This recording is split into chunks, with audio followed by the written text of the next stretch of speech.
Voilà, vous venez de suivre donc en direct les vœux du chef de l'État aux parlementaires avec un vaste tour d'horizon des réformes à venir et puis également des prises de position remarquées, notamment sur la burqa et les délocalisations. Nous y reviendrons dans un instant avec Dominique de Montvalon et nous reprenons tout de suite le cours de nos programmes avec le journal tout de suite.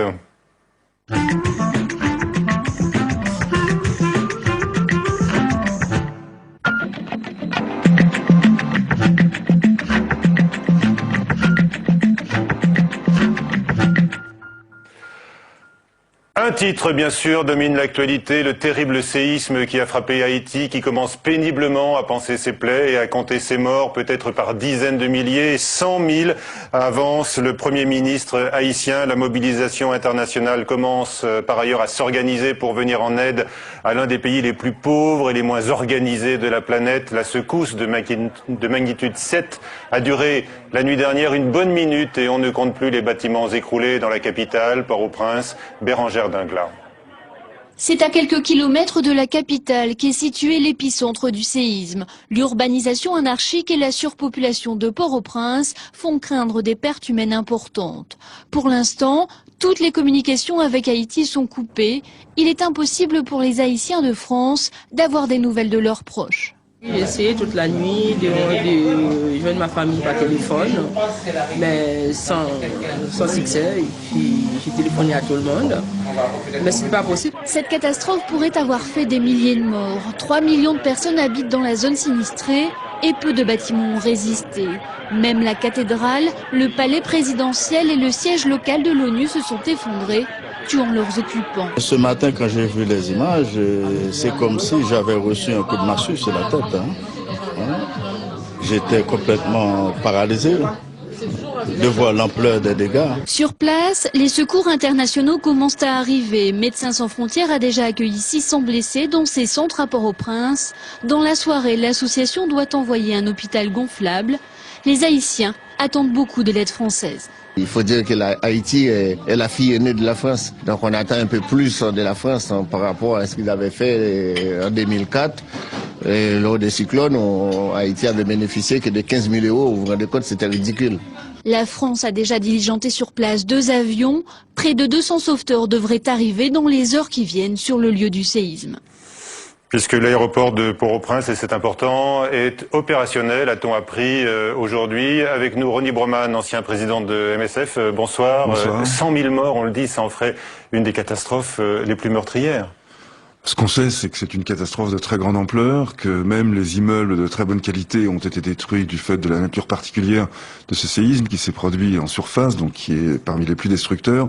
Pour le reste, le bilan, je crois qu'il est bien trop tôt pour le dire. Quelques milliers, plusieurs dizaines de milliers, on n'en sait rien. On sait que c'est d'une très grande ampleur. Alors avec nous également, Carnes Fleurimont, bonsoir. Vous êtes journaliste haïtien et vous étiez dans votre pays il y a encore 2 jours. Est-ce que vous avez d'abord reçu des assurances je sais pas, de votre famille, de vos amis, de vos collègues?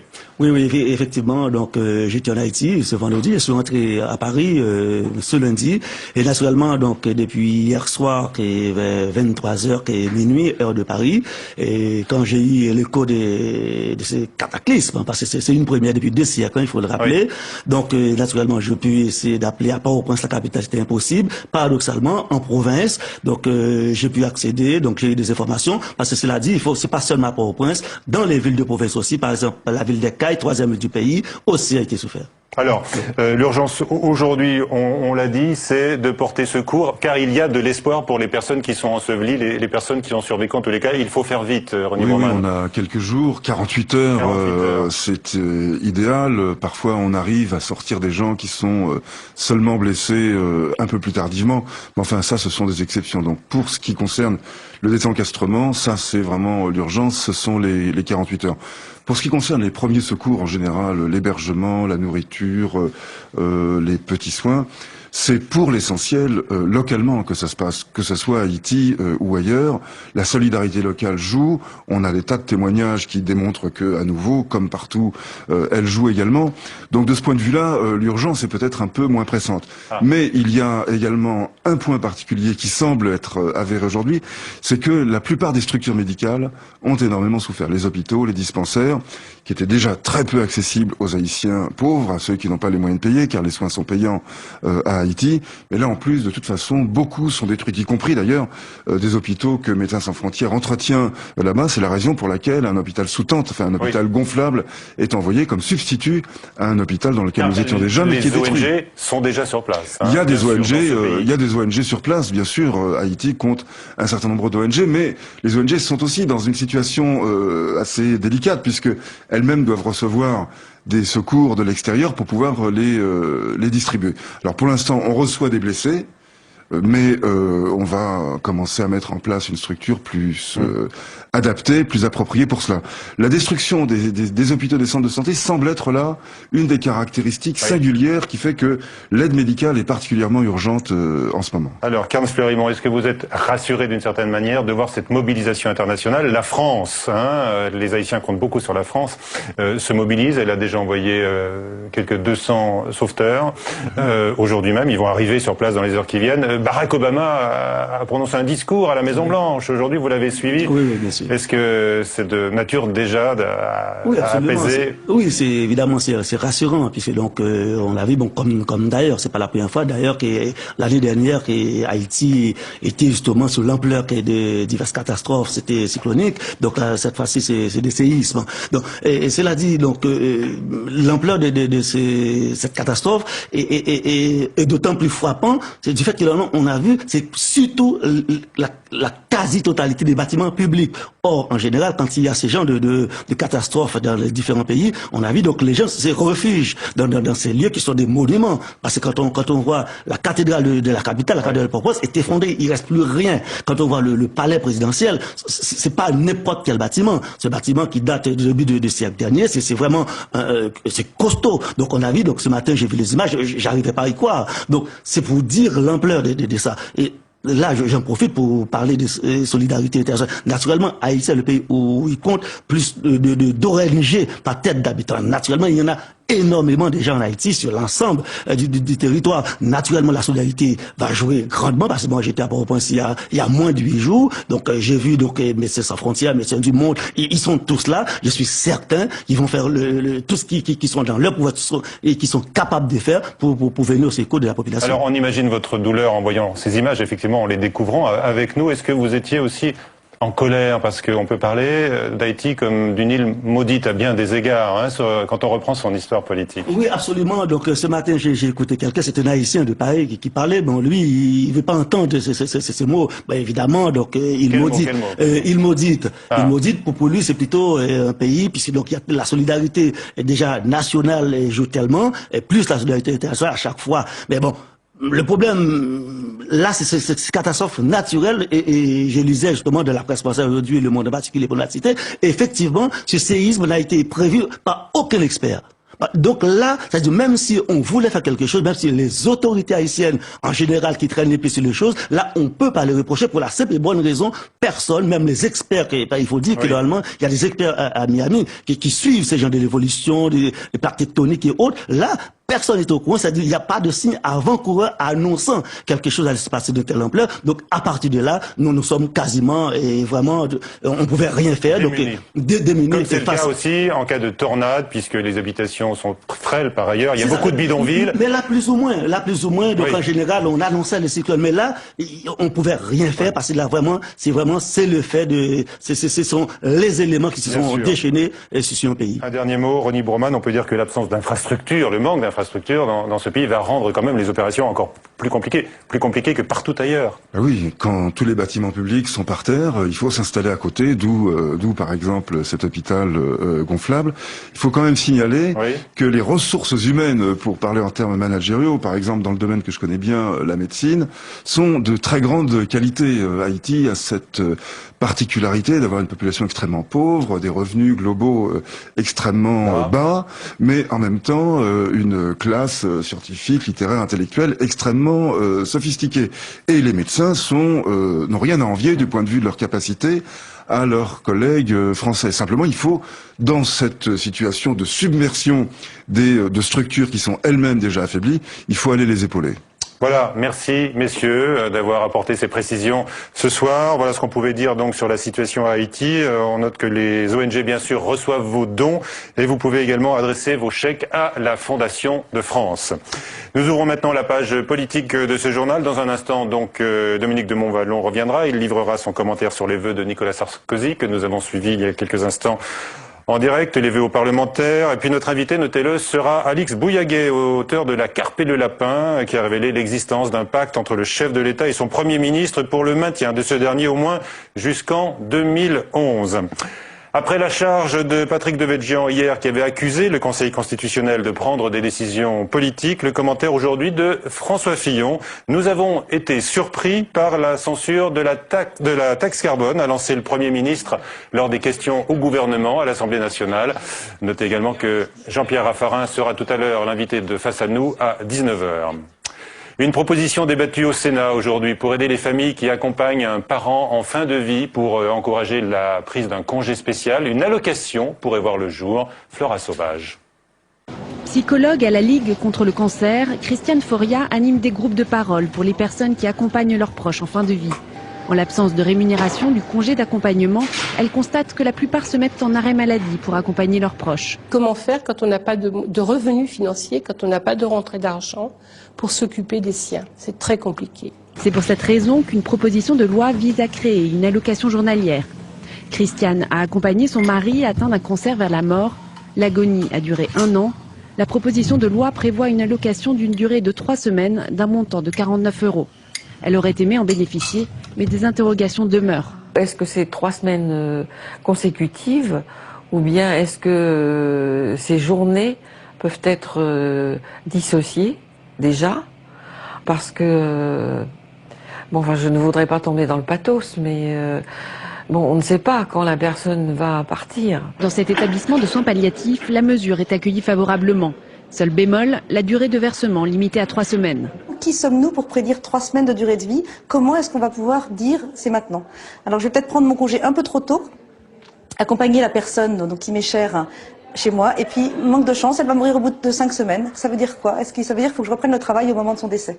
Et la deuxième interrogation, quid pour la famille quand le patient est hospitalisé? Je suis une personne en grande difficulté, je veux m'accompagner quelqu'un que j'aime. Et je ne peux plus, donc je vais l'hospitaliser dans un centre de soins palliatifs par exemple. Est-ce que l'allocation tombe du jour au lendemain? Dans la proposition de loi, l'accompagnement doit se faire à domicile pour que le proche puisse bénéficier de l'allocation. Mais le texte prévoit que le versement sera maintenu si le patient accompagné à domicile est finalement hospitalisé. Dans l'actualité, notez-le également, Nicolas Sarkozy est devenu grand-père ce matin. Son fils Jean, papa d'un petit Solal, le prénom du héros de Belle du Seigneur, d'Albert Cohen. Tout de suite donc la suite du journal avec Dominique de Montvalon que nous retrouvons. Bonsoir Dominique. Bonsoir. Vous avez donc suivi les vœux aux parlementaires du chef de l'État il y a un instant. D'abord, un commentaire sur le ton peut-être qu'il a utilisé. Un ton très posé, ouvert, mesuré, très président de la Ve République. Il maintient le cap des réformes, mais il les met en perspective. Il explique tout le travail qui a été fait jusqu'ici. Il ouvre des perspectives pour les mois qui viennent. Oui. Mais enfin, du recul, de la hauteur, un petit côté, j'ai presque envie de dire, je vais faire de la provoque, un petit côté Mitterrand, à donner du temps au temps. Agir, avancer, mais il était assez prendre de la hauteur, conciliant avec sa majorité qui, il faut bien dire, lui a donné du fil à retordre. Il l'a félicité d'avoir agi de façon aussi constructive et coordonnée avec le gouvernement. Ça peut paraître une évidence, ça ne l'a pas toujours été ces derniers mois. Donc, dans la bouche du président, c'est certainement un ton et des propos qui ont fait plaisir aux parlementaires présents à l'Élysée. Alors, ces vœux n'ont pas été sans annonce et sans prise de position remarquée. On va y revenir dans un instant, Dominique, mais quand même, il faut noter, comme lors des fois précédentes, il y a eu une bonne partie consacrée à Satisfacit, son action face à la crise. Il a voulu remettre les choses en perspective. Le démarrage de son propos, ça a été de rappeler qu'il y a 1 an, c'était une crise majeure qui frappait le monde et l'Europe et donc la France. Une crise comme on n'en avait jamais connue depuis les années 30. Et effectivement, devant les parlementaires, il a au fond indiqué de façon posée et subtile, je l'ai dit, mais enfin de façon très transparente, que son action et l'action aussi des parlementaires avaient été, si on regarde les 12 mois passés, à la fois efficace, pertinente, et puis qu'il fallait continuer. Alors, 2 points donc à relever également, Dominique, 2 prises de position fortes. La première, contre les délocalisations, et là on a senti que c'était Renault qui était directement visé. Absolument, absolument. Il y a eu d'ailleurs quelques applaudissements lorsqu'il s'est prononcé. Il ne s'agit pas de dire de la part du président pas de délocalisation, c'est terminé, etc. Mais enfin, il a clairement indiqué aux grands groupes automobiles, et pas seulement Renault, que il savait à l'heure de la crise et des difficultés financières trouver le chemin de Bercy, trouver le chemin de l'Élysée, et qu'il fallait donc savoir ne pas abuser. Enfin, je traduis ça à ma façon. Applaudissements dans la salle auprès des parlementaires. Mais peut-être ce qui sera retenu le plus fortement, c'est, il n'a pas utilisé le mot de burqa, il a utilisé l'expression voile intégral, contre le voile intégral. Le voile intégral, a-t-il dit, n'est pas le bienvenu en France, car il est contraire, a dit Nicolas Sarkozy, à nos valeurs et à l'idée que nous faisons de la dignité de la femme. Alors ça, c'est un propos qu'on a déjà entendu dans sa bouche. Ce qui est intéressant, c'est qu'il souhaite visiblement que personne, je le cite là encore, ne se sente stigmatisé et que un consensus national puisse se dégager autour d'une résolution. Une résolution d'abord. Une résolution d'abord qui dirait des choses fortes et nettes, mais voilà. Voilà, merci Dominique. Avec nous, Alix Bouillaguet, bonsoir. Bonsoir. Vous êtes journaliste à France 2 et vous publiez ce livre, La Carpe et le Lapin, qui fait grand bruit depuis hier. Est-ce que le Premier ministre François Fillon acceptera encore de vous parler? Je pense que oui. On va laisser un petit peu passer un petit peu de temps. Voilà, on donne du temps au temps aussi, mais oui, je pense qu'il n'y a pas de problème. Bon, parce que la révélation de votre livre, c'est l'assurance qu'aurait donnée Nicolas Sarkozy à François Fillon qu'il sera à Matignon au moins jusqu'en 2011, une scène que vous racontez dans le livre donc et que vous a raconté le Premier ministre, même si ça a été démenti par Matignon hier. Vous démentez même si vous n'êtes pas venu avec les bandes magnétiques, vous les avez pourtant? J'ai tout, non, mais je veux pas rentrer dans un bras de fer avec Matignon, je trouve ça ridicule. Il démente, je confirme entièrement, je suis journaliste, je l'ai rencontré 2 heures, il savait pourquoi. Voilà, je suis arrivée avec mon petit enregistrement, je l'ai posé sur la table, tout ça c'est très bien fait. On s'est quittés très bons amis et moi j'ai fait mon boulot et voilà. Alors, ce sont des paroles qui avaient été prononcées par le chef de l'État lors d'un petit déjeuner en mai 2008. Oui. François Fillon donc était arrivé ce jour-là très en colère contre le truc. Vous nous rappelez ce que c'est? Oui, il est très en colère contre notamment le G7. C'est cette réunion un peu en catimini à l'Élysée des ministres chouchous. Donc ça l'agace profondément. Ça se fait un petit peu sous son nez. En même temps, il en est pas. Donc il le vit très mal. Il vit très mal les conseillers qui parlent, le périmètre qui est pas défini. Donc il arrive ce jour-là avec l'idée et l'envie de mettre les choses à plat. Et contre toute attente, la conversation s'amorce de manière plutôt sereine. Et c'est Nicolas Sarkozy qui aborde, il sent qu'il doit rassurer quelque part son Premier ministre. Et donc, voilà, le rassurer. Ah, d'accord. Le rassurer. Et qui doit lui donner quelques gages. Et notamment, ce gage, c'est la sortie de Matignon, le calendrier. D'accord. Alors, il y a pas mal de révélations dans votre livre sur le fonctionnement du tandem, sur le pacte qui avait été conclu justement bien avant l'élection de Nicolas Sarkozy. Je vous propose de voir quelques extraits, quelques passages de ce livre avec Tam Tranoui. Février 2004, François Fillon est ministre et se sent lâché par le président Jacques Chirac. Il déjeune avec Nicolas Sarkozy. Sur un coin de table, le pacte secret est décidé. Il sera son Premier ministre. Et pourtant, les deux hommes ne s'entendent pas toujours. Quelques mois auparavant, Nicolas Sarkozy a même jugé François Fillon ni populaire ni efficace, contrairement à lui-même. Très vite, les affrontements se succèdent. Loi d'autonomie de l'université, réforme des régimes spéciaux. Fillon qui se dit à la tête d'un État en faillite. Chacun tire la couverture à lui. Septembre 2007, François Fillon met sa démission sur la table. Le journal Le Monde le décrit comme un résistant, ce qui met Nicolas Sarkozy hors de lui. Les dissensions se multiplient et pourtant, officiellement, le couple ne s'est jamais aussi bien porté. Dernier rebondissement hier, Alix Bouillaguet révèle dans son livre que François Fillon quittera sa place peu avant les prochaines présidentielles de 2012. Le démenti de Matignon ne s'est pas fait attendre. Voilà, et donc notre consoeur maintient, elle nous l'a rappelé aujourd'hui, on dit donc que les relations sont vraiment apaisées, que François Fillon est à l'aise dans son costume de Premier ministre. Qu'est-ce qu'il vise aujourd'hui d'après vous ? Il vise L'ambition présidentielle, elle existe, mais elle existe. C'est un animal politique, hein, donc pour plus tard. Non, mais voilà, j'allais mettre le bémol. C'est quelqu'un d'extrêmement loyal, donc il ne se présentera jamais contre Nicolas Sarkozy. Mais que se passerait-il si, en 2012, pour plein de raisons, Nicolas Sarkozy ne se présentait pas? Il se sentirait, en tout cas lui, totalement légitime pour postuler à cette fonction. Est-ce que vous l'avez interrogé sur ses capacités de résistance à avaler toutes ces couleuvres? Parce que le chef de l'État lui parle assez durement quand même parfois, même avant sa nomination, hein, il lui avait dit, c'était en 2003, vous le racontez, ah ouais, t'es mon contraire, tu n'es ni populaire ni efficace. Oui, mais c'est la rencontre de deux styles, de tempéraments. François Fillon, voilà, c'est pas son style, il est capable d'encaisser, mais en même temps, il a de l'orgueil et de la résistance. Et à l'arrivée, finalement, il sait, grâce à Nicolas Sarkozy, construire une image. Aujourd'hui, les Français le connaissent, et les Français se disent, bah tiens, ce gars-là, il a une certaine stature, il tient la route, il est sérieux, voilà, et il est même capable d'avoir un peu d'émotion quand son grand ami et mentor Philippe Séguin, voilà, ce qui lui vaut aujourd'hui de gagner 7 points dans les sondages. On n'imagine pas Nicolas Sarkozy lui redisant aujourd'hui, tu n'es pas populaire, puisque les sondages montent. Ils sont presque un peu agaçants pour l'Élysée. Voilà. Et on a suivi il y a un instant les vœux de Nicolas Sarkozy devant les parlementaires. On dit que les premiers soutiens de François Fillon, ce sont justement les parlementaires UMP qui trouvent à qui parler. Oui, il paraît, moi on m'a raconté il y a pas très longtemps que quand François Fillon n'est pas là aux réunions de groupe UMP, il paraît que c'est l'enfer, que ça part dans tous les sens, qu'il y a la guerre, Xavier Bertrand, Jean-François Copé qui prend l'ascendant sur le reste, et que quand François Fillon est là, les débats sont menés, les choses sont dites, et qu'ils sont bien contents. Voilà, c'est La Carpe et le Lapin, vu par Alix Bouillaguet aux éditions du Moment. Merci. C'est la fin de ce 18h. On se retrouve à 19, si vous le voulez bien. Face à nous accueillera Jean-Pierre Raffarin.